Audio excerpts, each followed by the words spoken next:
Hey there everyone, it's TomBall89 here with you, and today we're doing another Civilization 5 how-to video.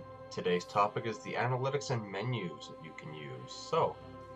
There's a few menus that anyone has access to, and they are really important at pretty much any stage of the game. They kind of give you an idea of where you're sitting relative to your opponents, so it's always good to make use of these menus.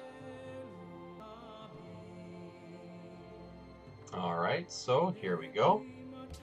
So what you want to do is go up here to this little scroll with this additional information, and the first one you want to look at is your advisor council.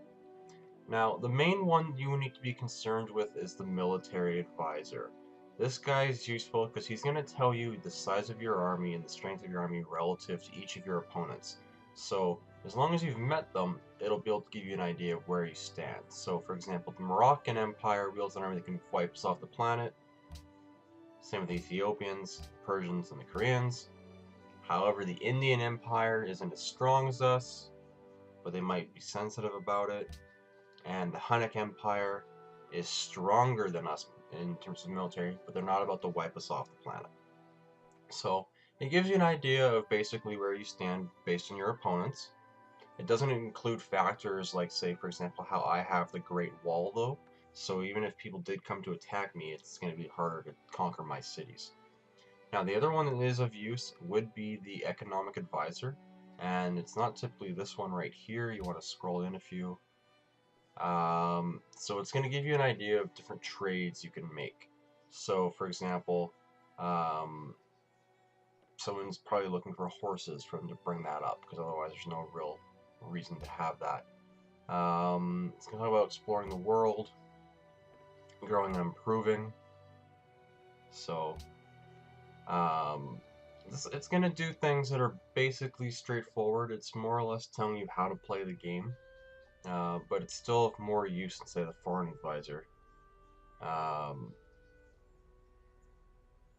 it's talking about things like how you can trade iron to the Ethiopians because they don't have any, and continue exploring the world. So, combined, these two are still somewhat useful. They're not going to be game changers. Science Advisor is pretty useless. He always will be, always has been. So he's going to tell you exactly what you're doing. If we research a science tech, we can do a science building, and hey, we're producing science. Good job, Science Advisor. You're the man. Next menu you want to look at is your demographics menu. So demographics, what it's going to tell you is where you sit relative to everyone else in the game on 8 different categories. So population is how much population you have between your cities compared to your opponents. In this case, we're actually doing fairly well. We're in third, but we're only behind by about 300,000. So crop yield is how well you're feeding your people. So, and also controls your growth of your people, so keep that in mind as well. Manufactured goods, so this is your production per turn. So we're doing second. We're really far behind first, but we're doing quite well. We're in second out of all the people in the main part of the continent. GNP is your gold production. In this case, we are not doing too well, but you gotta remember, this is not too well, but we're still getting 40 a turn right now, so keep that in mind as well. Land is literally just how many hexes are within your borders. We're quite small, understandably. Soldiers, so this is the size of your army. So keep in mind we had armies that could wipe us off the planet, and the best value is only double. So that's kind of the threshold point. Once you're about 1.5 to 2 times the size of an army of another nation, you can just wipe them off the planet, apparently according to Civ. Not so easy when they're defending. Approval, so approval rating basically just means how happy your people are in terms of how you've researched, how you've constructed, how you defended them, or if you're a warlord. Basically, the idea here is you want to keep your approval high when going into the tenants later on once you hit the modern era. So I'll show you those real quick. So the ideology menu, I don't have it open on this game, but when you get to there, you want to make sure that you have a very satisfied people. This will be another video later on. Swing back to demographics, and then literacy. Literacy is probably the most important one out of this entire menu. It basically tells you your science curve relative to your opponents. And we're in a game of 10 civs, and we are the lowest, so we are doing really, really horribly at getting our science. We're still doing 143 a turn. However, this is the lowest of any city or any civ. So going with that theme, we know that we need to improve our science to have a chance to win late game, because right now we're not doing it. So that's that menu. The next one that I want to show you guys would be the tech tree. It's very easy once you get science going high enough to just keep clicking the cheapest option, the cheapest tech to research.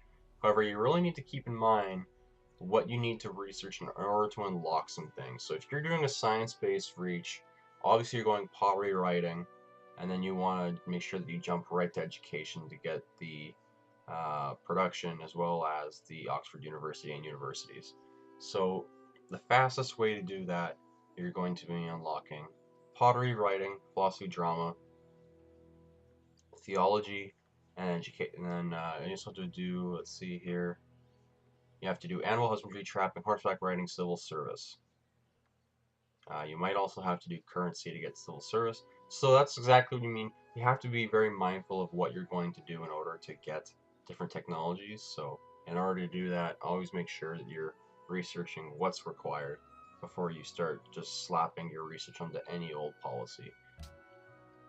Alright, and the last menu that we have here is Victory Progress. Now, Victory Progress, what I've noticed is that in a multiplayer game, oddly enough, this will show you every nation right at the start of the game. I'm not sure why, it's a glitch.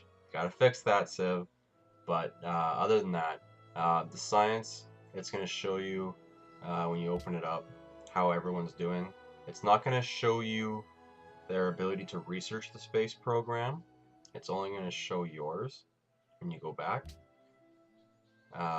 Going with that, it's also going to show you if people are building the stages of the rocket in order to get the space victory.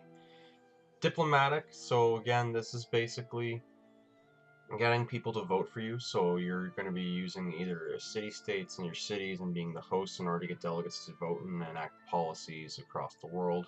And when the United Nations begins to meet, you can actually try to pick a world leader. So right now you need 44, which means there's probably a lot of city-states. That'd be a pretty difficult win condition unless you have a lot of money. Cultural. Since Brave New World's come out, cultural is pretty much impossible to get because you need to have 100% tourism across every single civ in the game in order to accomplish it. So I can tell you right now, please don't even bother trying to go for this. You might get bonuses, which are great and that's fine. Treat it like religion though. It's an extra bonus to the game that helps you complete it. It's not a win condition. I don't care what they say. It is not realistically feasible. They have to have almost no culture production, and you must have a number of great works that lets you grow in excess over their culture. So basically, don't even consider this one.